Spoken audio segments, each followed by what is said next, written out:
Does God actually expect Christians to stay with narcissists? Sometimes as Christians, we confuse the biblical mandate to forgive, bear one another's burdens, and turn the other cheek with tolerating toxic behavior. But you may be surprised to hear what 2 Timothy 3, 1 through 5 has to say. But understand this, that in the last days there will come times of difficulty, for people will be lovers of self, lovers of money, proud, arrogant, abusive, disobedient to their parents, ungrateful, ungodly, heartless, unappeasable, slanderous, without self-control, brutal, not loving God, treacherous, reckless, swollen with conceit, lovers of pleasure rather than lovers of God, having the appearance of godliness but denying its power. Avoid such people. If you are struggling under a toxic marriage with no biblical release, I want to encourage you to hang in there, my friend. God sees you. But if you're enduring a toxic relationship, all for the sake of love, you may want to consider some serious biblical boundaries, my friend. If God hasn't been able to change this person, what makes you think you can? If you agree with me, can you say amen? Do you feel stuck in life? Do you find yourself unable to break out of toxic patterns? Sometimes we need to seek wise counsel to move forward in life, and other times the problems in our lives can be the work of demonic influence. But how do you know the difference? Well, in today's episode, we are answering the question, do I need counseling or do I need deliverance?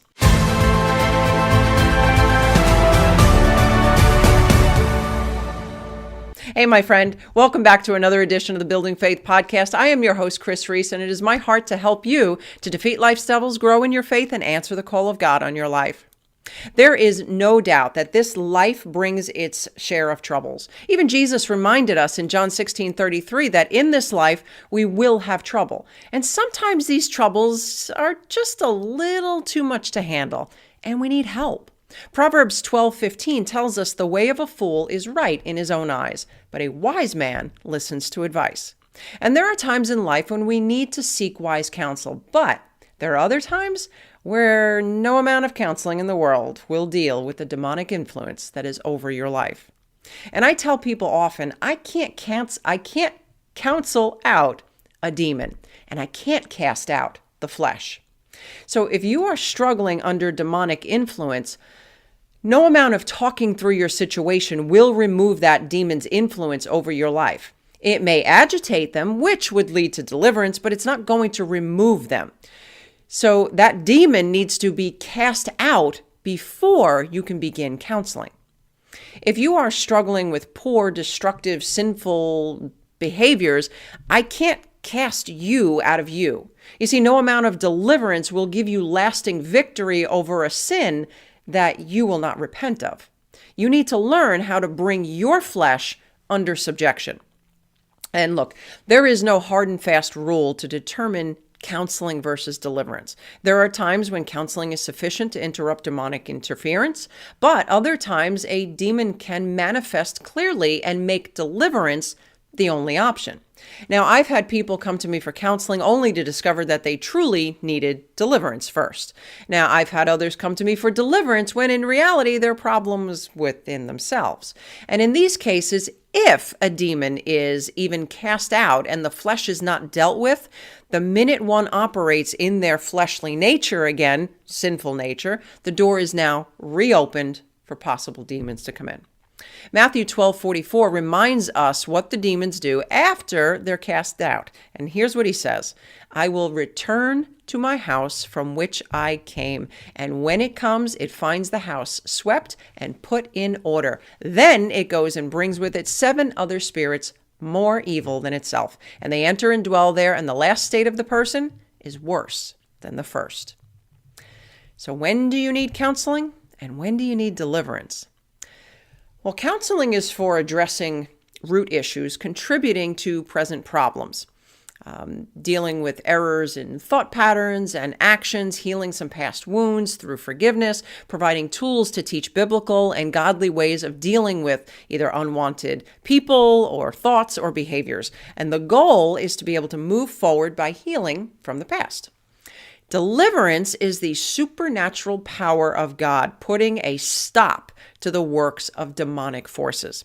Breaking demonic powers over your life, removing bondages, breaking curses and addictions, and so on. So I want you to think of the Israelites in Egypt.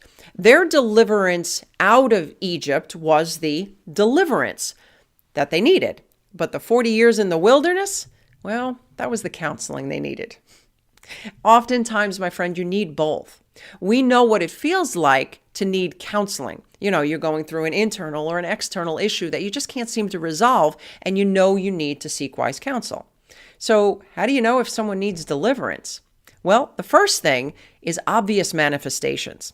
Sometimes during counseling or ministry, what you're talking about can actually stir up the demon in operation, and they can begin to manifest. And this can be in the form of agitation, sweating, shaking, cursing, or even the strong desire to flee or even attack the one who is speaking. I remember one time I was actually ministering to a small group of ladies, and this one particular woman, she seemed fine at the beginning, and as we were going through, she started to get more and more agitated until she reached a point where she was literally spewing at me. She was so angry that she couldn't contain it anymore. My friend, that was a demon. Number 2, you have had repeated counseling, prayer, speaking to other people, but you can't seem to get continued victory. It may come for a short period, but then it comes back. This is usually an indication of a strong demonic influence. Number 3, you struggle with or have participated in any of the following without repentance. Unforgiveness, toxic home environments, both now and in the past, abuse or trauma from the past, occult involvement, whether that's you or your family line, known curses, curses that were placed on you, operating in guilt or fear or any type of manipulation. My friend, we're going to save this for a whole other teaching, but manipulation is witchcraft. So any of these can indicate the need for deliverance from the demonic influence in your life. So think of it this way. You can have your house broken into and your property stolen and damaged. To get the thief out is deliverance. Now, to deal with all of the broken pieces, that's a job for counseling. Counseling is for those who are not under demonic influence. But once the demon is cast out, counseling can help create new patterns of thinking and behaving that ensure that the door to that demon is not open again. Now, please don't hear what I'm not saying. Sometimes we start with counseling and then we discover that we need deliverance. And deliverance is not for those who are in patterns and behaviors that are wrong, but you just keep trying to justify it. I remember years ago, I had a woman come to me for deliverance. And when asked, she wanted deliverance from I think she said anger and criticism. And as we talked, she went on to tell me about all the people that have hurt her. And I don't need to hear somebody's backstory to be able to bring deliverance. Jesus knows everything. So, I wanted to hear her out, but each time I tried to talk, she would cut me off with criticism over what these people did to her and how angry she was and how justified she was at being angry. And I told her flat out, I said, you don't need deliverance. You need to deal with that unforgiveness. Now, she left very angry, but months later, she actually came back and said, you were right. I wanted to be justified in my anger, but I just didn't want to feel it anymore. So in order for healing to occur, you have to learn why you did what you did and how you can change it moving forward. To think that deliverance is this one and done Band-Aid solution is actually a little ignorant. It's as ignorant as thinking as you can take a pill to lose weight and then eat whatever you want. The weight's going to come back and so will the demon, and usually stronger. Those having gone through deliverance need counseling, Christian counseling, to help them walk through their issues, their hurts, their thought processes, and their reactions. Now, I have actually partnered with a wonderful organization that offers Christian counseling. If you're interested, I will go ahead and include a link in the description section below. My friend, do not hesitate.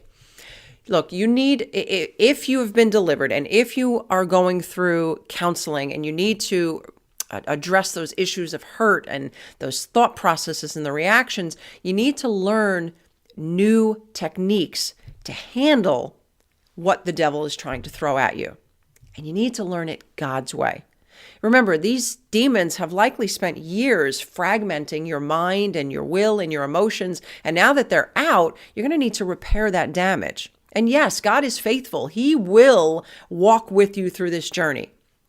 But that's just it, my friend. He's going to want to walk with you through this journey. Oftentimes, it's not just this magic bullet solution where everything is now fixed. Is it possible for God? Absolutely. All things are possible with God. But most times, he wants us to walk through that journey because in the journey and in the walking out, we actually draw closer to him. We get to see his mighty power at work in our lives. And it is so precious. I wouldn't trade it for a thing. Look, God has provided a way out of every problem in our lives. Jesus came to set you free, and whom the Son sets free is free indeed. My friend, whatever it is that you need to move forward in, I pray that you will seek the help that you need because the abundant life awaits you. Well, if you have been struggling in your faith or you want to grow in your faith, I want to invite you to join us for our free 5-day Mountain Moving Faith devotional. It is an email series that will be sent directly to your inbox. It is my free gift to you because I believe that you too have mountain moving faith on the inside of you. So if you're watching on the YouTube channel, I'll go ahead and include a link in the description section. If you're listening on the podcast, jump on over to KrisReece.com and grab that valuable resource today. Okay, my friend, that's all the time that we have for today. Until next time, remember, all things are possible with God. Thank you for watching Christian Life TV. Remember to subscribe and hit the notification bell. Also, help us to spread the gospel of Jesus Christ and build believers all around the world.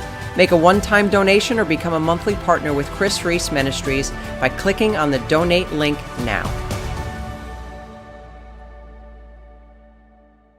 Narcissists are marked by an inflated sense of their own importance, whether it's overtly or covertly. They struggle in genuine relationships because they lack authenticity. Authenticity is when what's on the inside matches what's on the outside, and they are anything but authentic. Narcissists are like aliens that come to this planet and have to copy the behaviors of others that will get them what they want. Now, if you are struggling in a narcissistic relationship and you want the specific signs of a Christian narcissist, I want to encourage you to jump on up to this video here, or if you're listening on the podcast, jump on back for a few episodes and you will see the 7 signs of a Christian narcissist. And one of the most difficult relationships that you will ever have to endure is with a narcissist. On their best day, they are manipulative and controlling. On their worst day, they are emotionally abusive and destructive. And the term narcissist may be thrown around loosely to describe every ex-spouse and person that you don't like, but make no mistake, narcissism is a real problem that can wreak havoc in your life. But what do you do when, as a Christian, you're told to love one another, turn the other cheek, forgive, bear one another's burdens?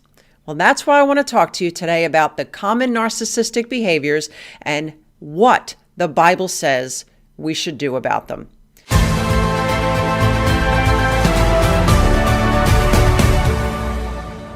Well, welcome, my friend, to another edition of the Building Faith podcast. I am so excited to be here with you today. I'm your host, Kris Reece, and it is my mission, as always, to provide you with biblical solutions to life's tough challenges.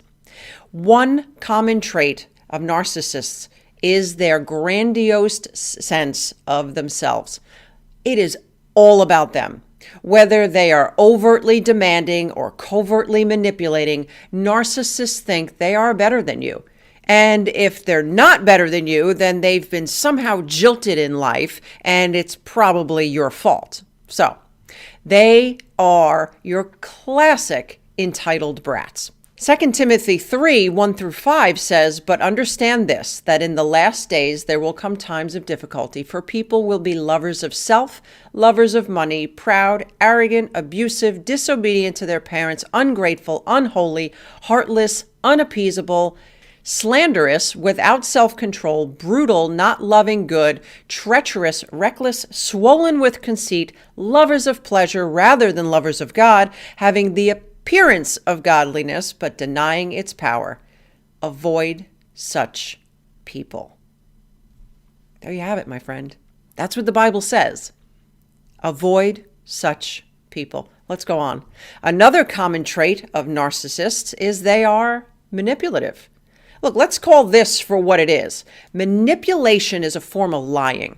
And I realize that every sweet-sounding woman with a high-pitched voice may seem so innocent, but behind the manipulation is a series of lies meant to get you to think that she has your best interest at heart, but the truth is, it's only meant to serve her purpose.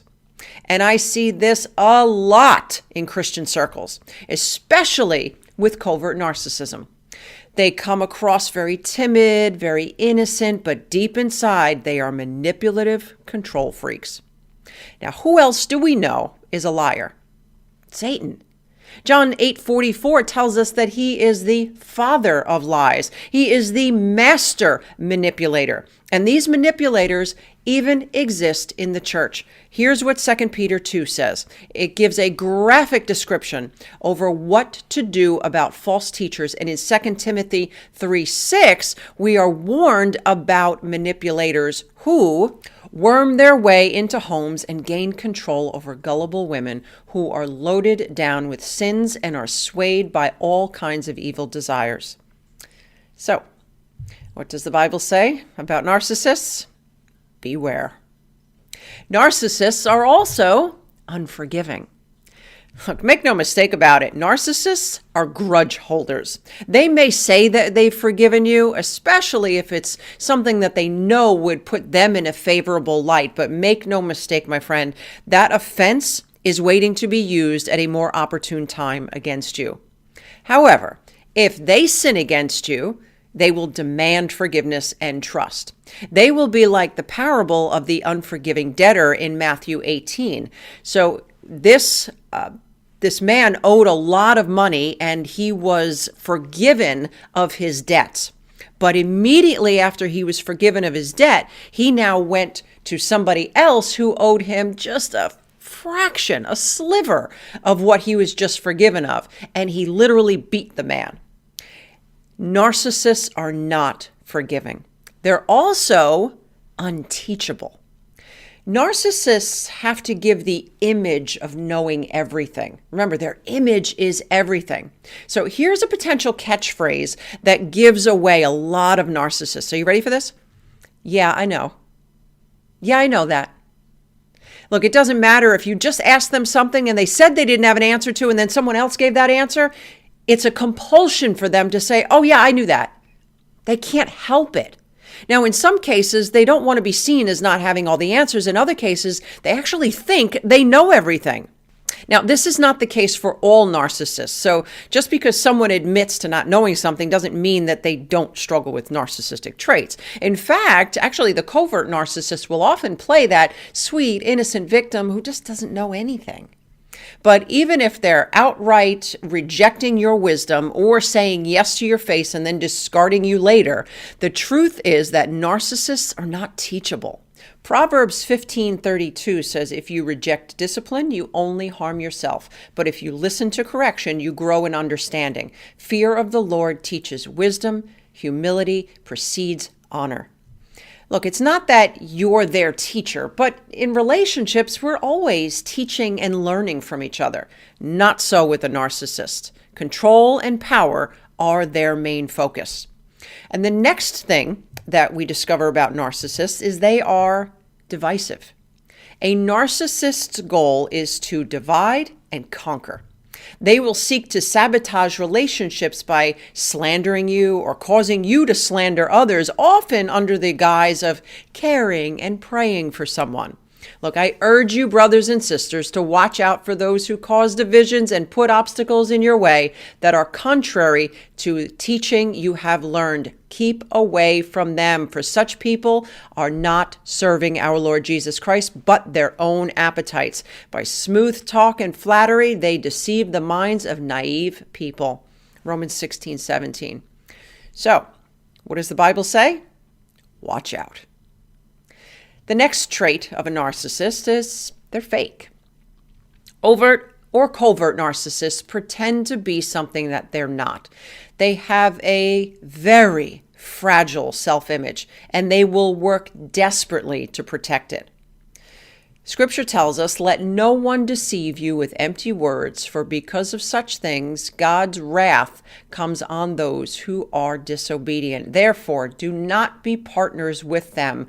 For you were once darkness, but now you are light in the Lord. Live as children of the light. For the fruit of the light consists of all goodness, righteousness, and truth. And find out what pleases the Lord. Have nothing to do with the fruitless deeds of darkness. Rather, expose them. It is shameful even to mention what the disobedient do in secret. But everything exposed by the light becomes visible, and everything that is illuminated becomes light." So, what does the Bible say? Expose them. My friend, Jesus never tolerated toxic, narcissistic behavior. For a greater teaching on how Jesus handled narcissists, I want to invite you to go over to this video here.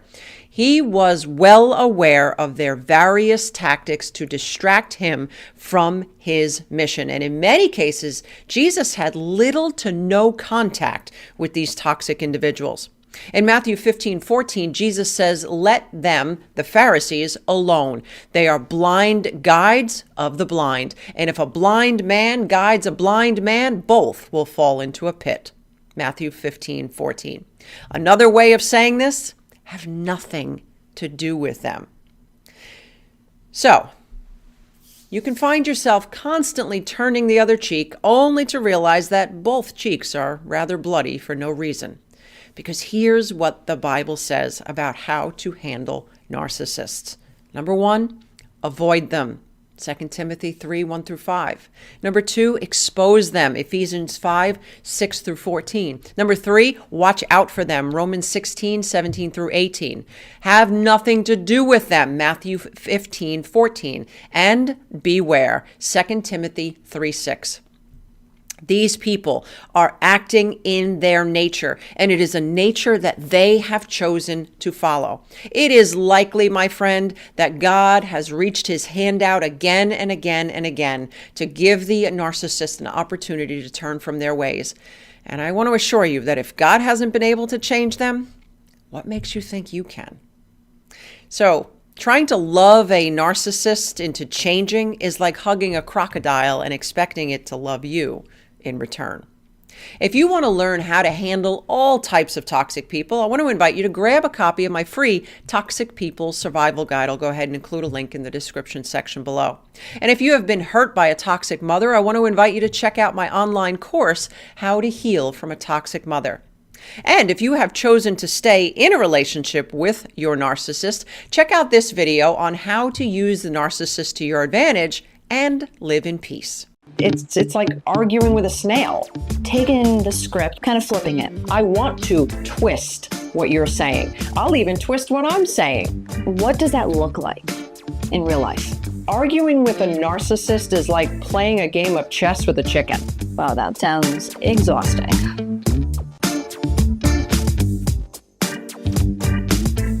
Are you tired of wasting your breath trying to get a narcissist to value your opinion? If you're ready to say goodbye to futile arguments and hello to quiet confidence, then this episode is for you.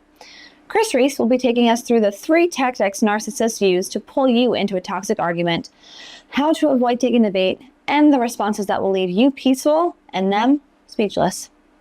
Kris, is there ever a time where arguing with a narcissist is helpful? Yes and no. Mostly no. Okay, so then why do we do it?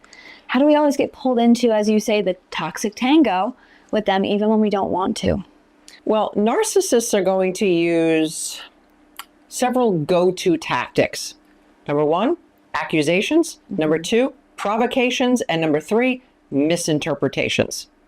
Okay, so what does that look like? Yeah, let me explain. So first, I need you to understand that arguing with a narcissist is like playing a game of chess with a chicken. No matter how well you play, they are just going to knock the pieces all over the place, strut around like they've won, and leave the mess behind. Wow. That's what it's like arguing with a narcissist. You see, narcissists love to accuse. Sound like anybody you know? Couple. Well, primarily, it sounds like Satan. He's the accuser of the brethren. So he is the accuser, and his ambassadors are no different. They will throw out accusations to try to derail you. So a lot of times when we argue with somebody, it's because we have a passionate stance about something. Or maybe I'm sticking up for myself, or I need you to understand. And yes, things can get a little heated. It can get a little intense sometimes. But again, when you're arguing with a narcissist, it's like playing chess with a chicken. I can't. It's just, picture that for a moment. It's just not feasible. So you're not talking and you're not arguing with somebody who really wants to understand you, who wants to understand your side, who wants to come to a healthy resolution. So that is actually one of the reasons why we shouldn't be arguing with a narcissist. Does this mean that we don't tell them what our feelings are, where we stand with something, what we won't tolerate, what our boundaries are, what our limits are, how they've affected us? Not necessarily. But once you've recognized what you're dealing with and this person has zero interest in aligning with you as a fellow human being, no, I don't think arguing with a narcissist is going to be beneficial. And the number one thing they love to use is accusations. So not even getting involved in the argument. No, because you're actually fighting a fight that doesn't even exist. Now, somebody may be like, what do you mean it doesn't exist? Of course it exists. Well, you're not arguing really over anything real, because now they're taking and they're accusing you of things that you didn't do. They're accusing you of, and this is classic for them, they accuse you of things that they're actually doing, which can really send you into a mind mess, because you're like, whoa, wait a minute.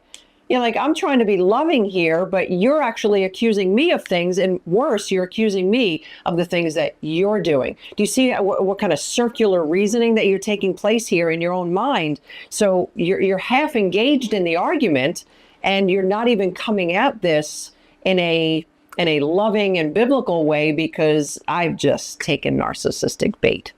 That sounds frustrating and aggravating and upsetting. It can be. It really can be. And depending on how we've grown up, depending on what we've been trained to do in terms of our response, we can get very defensive. We don't kind of stand back and say, what does the Lord want me to do here? How am I supposed to approach this? And one of the things that completely transformed how I interacted with narcissists is remembering what Jesus did before Pontius Pilate. When he was being accused, he opened not his mouth. That's almost unfathomable for us. When we're sitting here engaging with a narcissist, it's instinctive. And we couldn't even think for a second that, wait a minute, no, I have to respond. I have to say something. No, we don't. No, we don't. Because sometimes silence in the face of an accusation is the best weapon. Because now we can allow the Lord to speak for us. But the problem comes in is when it's not the response that we want, and it's not in the timing that we want. That's where we trip ourselves up. Absolutely. But not responding to a narcissist's accusation is a great first step, but we really want to make sure that we're not responding to their next problem, and that's their provocation. So if their accusations don't work, they now will begin to provoke you. To get into an argument. Oh, absolutely. Okay. Yep. Because that is their playing field. That's their playground. That's where they are most comfortable. And, a lot of times people will run like narcissistic arguments in their head and, oh, I should have said this, and oh, I'm going to say this next time. It doesn't matter. It does not matter. This is their sport. This is where they shine. Now, if that's the kind of person you want to be, then sure, go ahead and join them on that playground. If that's what you want to become good at, is being able to spend your life lobbing back those balls that they're hurling at you, personally, I think it's a waste of life. But the enemy would want nothing more than to derail and distract you. And what better person to use than a narcissist? somebody who is accusing you of something you didn't do, who's provoking you with insults, who's taking your vulnerabilities and now actually using them against you. Because remember, at one point you were likely connected with this person. You likely bought into their charm and their false facade. So now they've got all of this ammunition against you. I can see how that would make it really difficult to trust in the future and to have really any hope.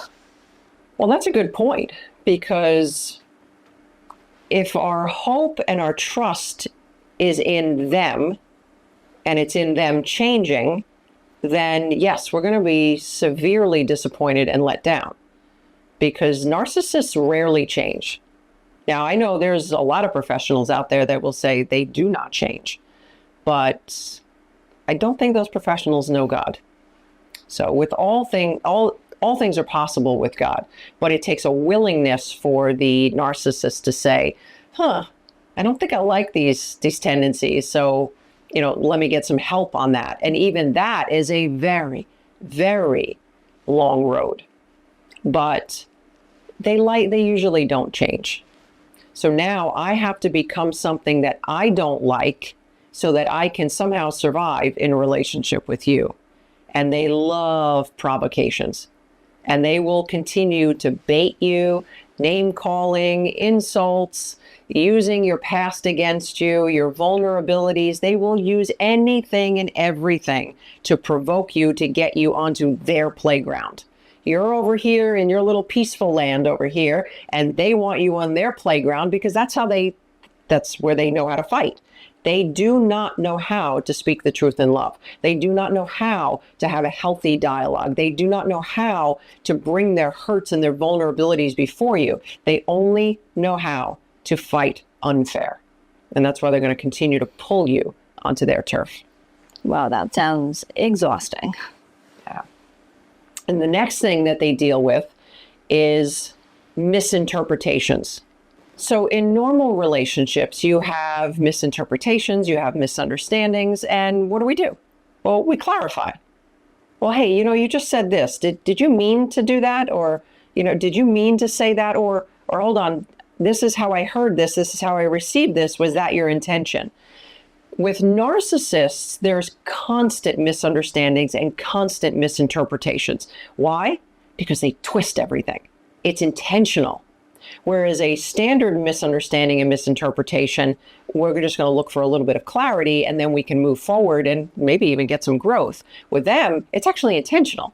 I want to twist what you're saying. I'll even twist what I'm saying, is what they do sometimes. If they'll say one thing 1 minute and then something else the next minute to get you all twisted up, because now you can't argue because I don't even know what I'm arguing. Where were we? And this is classic for most people who argue with narcissists. It's like, I don't even know what we were originally arguing about. Bingo. Because they've misinterpreted, they've misunderstood, they've twisted everything. And then here's the flip side to that. They accuse you of constantly, guess what? Misinterpreting and misunderstanding them. So they put the onus on you. Yes. Yep. So they're doing the twisting. They're messing up the entire conversation. So you can't even have a normal conversation. So if you can't have a normal conversation, how are you guys supposed to have a normal argument? How am I supposed to? An argument should be something where we're coming to resolve. Yes, I want to be responsible for my behaviors. I want to be able to speak the truth in love, even if it is a little heated. But at the same time, I can't do that. It's like arguing with a snail or arguing with a cheetah, or we're not playing the same game here. Nevertheless, we're definitely not on the same team, because you're not looking for the betterment of the relationship. You're only looking for your own self-preservation. Mm-hmm. And that's what narcissists usually seek. It's really about coming out a winner. With narcissists, there's always a winner and a loser. And believe me when I tell you, they will never be the loser, ever. and they will twist things, they will accuse you, and they will provoke you to do whatever they have to do to make sure they come out as the winner. Wow, that's some pretty intense stuff. How do we make sure that we don't take their bait? Well, the first thing that you want to do is to recognize what you're dealing with. You have to have extreme acceptance. Now, when I say acceptance, I don't mean tolerance. I don't mean, okay, this is who you are and I just have to accept this. No, but you do have to accept the fact that this person isn't who you thought they were. I thought I was having a conversation with somebody who was interested in the relationship, who cared about me, who wants healthy resolve. I have to accept the fact that that isn't going to happen. Because when you come to a place of extreme acceptance, you don't find yourself tossed about by the waves, where they're really sweet one minute and you're buying into their words and then you're getting baited the next minute. Extreme acceptance recognizes that I see what's happening here. And okay, we might be having a good day, but that doesn't make this relationship good. It also means that you don't put all of your emotional eggs into their basket. This complete reliance on them. And, we talk about codependency a lot on this channel, making sure that they're okay and their behavior is what you need it to be in order for you to feel okay is not okay. So what would the solution be? What would you suggest for people to do? Well, the first thing that I would start with is forgiveness. And when I say forgiveness, I mean following the biblical command to release them into the hands of the Lord. They don't owe you anything. We forgive, but I wouldn't be trusting. So we have to be very careful with our trust. And I usually see it opposite in the Christian community. People struggle to forgive, but they don't seem to struggle to trust. So I don't forgive this person, but I'm going to let them right back into my life. It doesn't make sense. I think it's more of a toxic trust as well. It's what they think they should be doing, but in actuality, they know they can't trust them. So that's where a lot of passive aggressiveness will come out and more toxicity can be at play. That's a good point. Yeah, a lot of times we want the relationship to work out.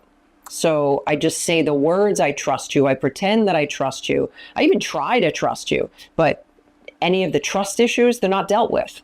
So how can I ever trust you if we don't deal with those issues that broke my trust?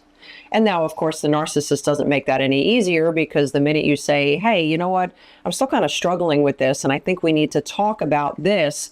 Oh, you don't forgive me. You're supposed to forgive me. I can't believe you just keep drudging up the past. Well, the past was never dealt with. So it's not a matter of bringing up the past. We need to bring stuff up that has never been resolved. And if you've harmed me, if you've sinned against me, then yes, I get to take my time in processing this. I get to work my way through this. And you don't get to dictate whether or not this should be finished. That you decide arbitrarily that, oh, I did that in the past. That should be gone. That's the old me. No, you don't get to do that. And that's what narcissists love to do. So what else can we do? Well, one of the things that you can do, but I want to be very careful in this suggestion, is to rehearse. Now, when I say rehearse, I don't want to contradict what I just said before, saying I don't want you playing on their playground all the time, figuring out what you need to say to them to make sure that they don't do this or they do that. That's not what I'm talking about. But just for your own sanity and knowing what you're dealing with. And here's the thing. Narcissists are very predictable. So you're not going to get a whole lot of variation. You're going to get accusations, provocations, misunderstandings, word salads, gaslighting. It's pretty typical. So prepare yourself for what that interaction is going to look like. And then instead of going off of your triggered emotions, go off of your rehearsed lines. I'm not going to tolerate you talking to me this way. Keep talking to me this way, I'm going to leave the room. And that's it. That's what you're saying. And until that stops, that's all I say. I'm not arguing with you. I'm not defending myself. I'm not trying to prove to you that I deserve your value. I deserve your worth. I deserve your attention. I'm not proving any of that to you. First, you need to prove to me that you're going to listen to me. And to do that, you need to lower your voice. So, and now all of this doesn't need to be said. It can just be going on in your head. Meaning, if he's yelling at you, I am not carrying on this conversation while you're yelling at me. I would love to talk to you. Let me know when you calm down. Yeah. Here's where most people get tripped up, because it doesn't work with a narcissist.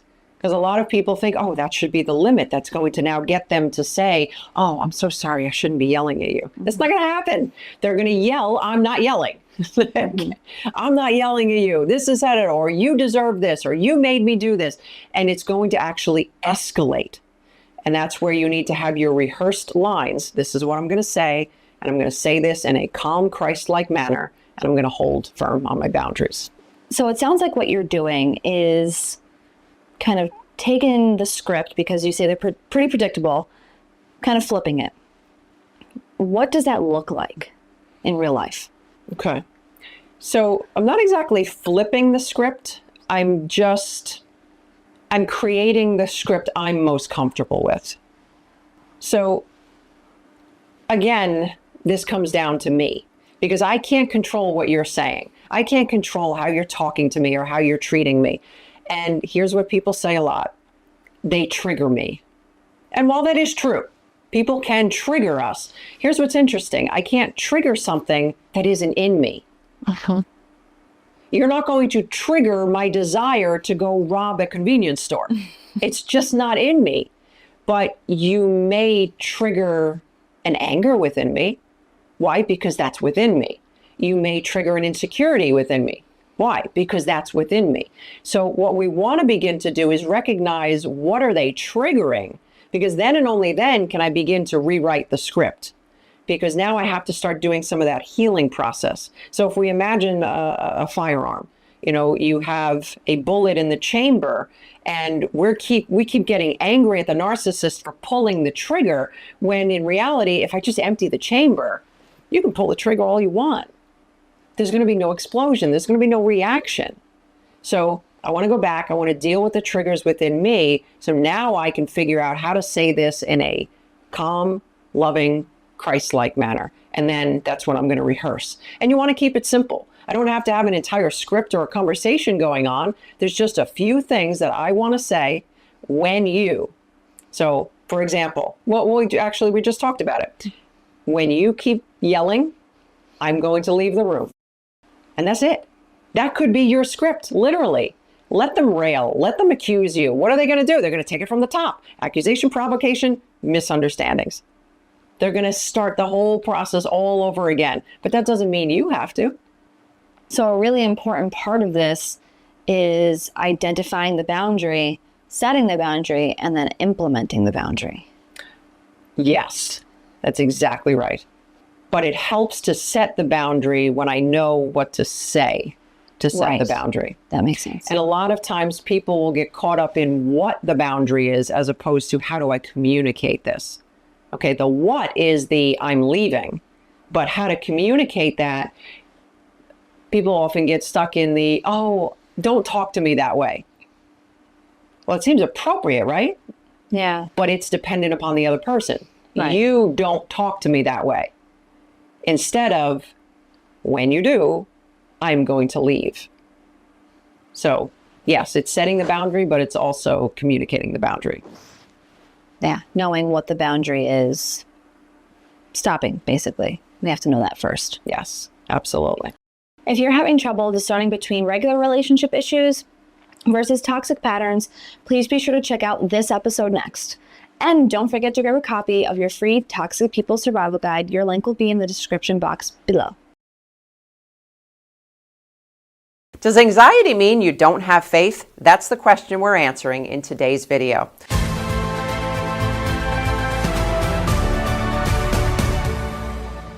Well, hey there. My name is Kris Reece, and I want to welcome you to my channel. If you are looking for biblical solutions to life's tough challenges, go ahead and click that subscribe and notification button. If you believe God's in control, why are you so anxious? My friend, if you are one of the millions of people who struggle with anxiety, you've likely been told a myriad of dismissive quotes that might leave you feeling like a less than Christian. And perhaps you think to yourself, if I had trust in God, I wouldn't have anxiety, right? After all, the scripture is clear that we are to be anxious for nothing. Yet, struggling with anxiety does not define one's level of faith any more than struggling with arthritis. Yes, anxiety needs to be addressed, but no, it does not mean that you don't have faith. Now, you may be saying to me, great, Kris, I'm glad to hear that I'm not a terrible Christian, but why am I still suffering from the debilitating effects of anxiety? So let's talk today about 4 possible sources of your anxiety that have nothing to do with a lack of faith. Number 1, old wounds. Anxiety can result from the triggering of an old wound, a physical manifestation of an old emotional issue that still needs to be addressed. Our bodies are amazing. They can signal something is wrong even before it registers in our minds. And you may have convinced yourself that you are no longer bothered by your toxic mother, but your racing heart and your knotted stomach say otherwise. And maybe you get anxious when you have to talk to your boss about a project that wasn't completed on time. He's a fair but firm man who intimidates you. And upon a further examination, you may discover that you are triggered by firm men because of your narcissistic father. And until that father wound is healed, you may react in a similar anxious way with everyone that reminds you of him. Number 2, old patterns. Do you struggle with a performance mentality? Do you battle with perfectionism? These beliefs will create patterned behaviors that can trigger a feeling of anxiety. Have you ever found yourself reacting in a way that you just weren't proud of? That's likely an old pattern repeating itself. Look, we all have a default imprint, a pattern of behaviors that were carved out for us early in life. And they are forged through our experiences, our personalities, and our perception of those experiences. For example, you could have grown up in an environment where mom was always on edge. And perhaps if things didn't go her way, she just got upset. Or maybe she was just never at rest. These behaviors, whether we like them or not, now become ingrained in us. And old patterns don't change until you actively set out to learn new ones. Recognizing the behavior pattern and cultivating the desire to break the chain reaction is going to be a great start to creating new patterns. Number 3 is chemical. There's anxiety, and then there's anxiety disorders. An anxiety disorder is when your anxiety interferes with your ability to function. You overreact and you can't control your responses to situations. And there are different types of anxiety disorders, including generalized anxiety disorder, panic disorders, phobias, and separation anxiety, just to name a few. And it is believed that some of these disorders are caused by chemical imbalances in the brain. And these chemical imbalances can often respond well to therapy as well as medication. And if you believe you might be suffering from a chemical imbalance, my friend, I want to encourage you to talk to your doctor. There is no shame or a lack of faith in needing to potentially take medication. If you had a heart condition, you wouldn't be expected to be shamed for taking medication, would you? And number 4, physiological. Have you ever felt physical symptoms of anxiety but weren't worried about anything?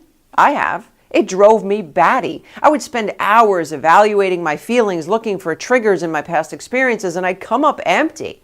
I wasn't upset, I wasn't worried, but my heart would race and my mind would have trouble focusing. And that's when I learned that anxiety is not always a mental issue. It can sometimes be a byproduct, much like a fever is a symptom of an even greater problem. And just like that there are many things that can trigger a fever, there are other things besides worry that can trigger anxiety. So here are 7 issues that can contribute to the feelings of anxiety. Number 1 is other health issues: thyroid, heart, diabetes, asthma, brain. Low magnesium, insufficient sleep, inadequate nutrition, hormone imbalances, digestive issues, substance, drug, food, or alcohol withdrawal and even certain foods can all trigger feelings of anxiety. And if you have evaluated your emotions and you come up empty, or if your symptoms are constant regardless of your circumstances, you may want to get a full exam by your doctor to rule out any potential health issues. And whether your anxiety is from a chemical imbalance, a distorted upbringing, or old wounds, my friend, Jesus is the answer. He is your healer. If you need to be delivered, cry out to Jesus. If you need breakthrough, call on Jesus. If you need to walk in new mercies, do it with Jesus. He came so that you could have life and have it in abundance. Well, my friend, if you are struggling in your faith or you want to grow in your faith, I want to invite you to join us for our free 5-day mountain moving faith devotional. It is my gift to you because I believe that you too have mountain moving faith on the inside of you. So I'll go ahead and include a link in the description section below. And if you have been enjoying this content, I want to invite you to become a member of our community. Become a member of Kris Reece Ministries by going to krisreece.com/member. It is free to join. And when you do, you're going to be sent a fresh new teaching every week, and you can respond to that email for prayer support from our ministry team, and you will be able to submit your questions to potentially be answered on our Building Faith podcast. So go ahead, click the link below, become a free member today. We would love to see you inside the community. Well, that's all the time that we have for today. Until next time, remember, all things are possible with God. Thank you for watching Christian Life TV. Remember to subscribe and hit the notification bell. Also, help us to spread the gospel of Jesus Christ and build believers all around the world. Make a one-time donation or become a monthly partner with Kris Reece Ministries by clicking on the donate link now. Hello, my friend. It's Kris Reece here, and we are on a topic that has been very near and dear to my heart, and that is purpose. In my coaching and counseling practice, a lot of people will come to me wanting a solution for many of the problems that they're going through, whether they're suffering with toxic thinking, damaged relationships, or just wanting to grow their faith in God. What I have found is that there is one common denominator, and they all lack purpose. My desire is to help you to discover your purpose, remove all the barriers, and walk in it with all boldness. And that's why this topic has been so gripping to me. And today we have a wonderful guest with us, Naima Ward. Welcome, Naima. Thank you. It's a pleasure to be here. Naima is a wife, a mom, a professor, a pastor, an entrepreneur. Seriously, woman, how do you have all this time? I'm still trying to find out. And she is a very dear friend of mine, and I'm very excited to announce that we are going to be ministering together at our upcoming event, the Promise Conference, which we will talk about shortly. But Naima has a very unique story, one that I think you're going to be able to relate to. So welcome, Naima. I'm so glad you're here. Thank you. It's a pleasure. So I know that you love to help women to walk in their purpose. Absolutely. But you weren't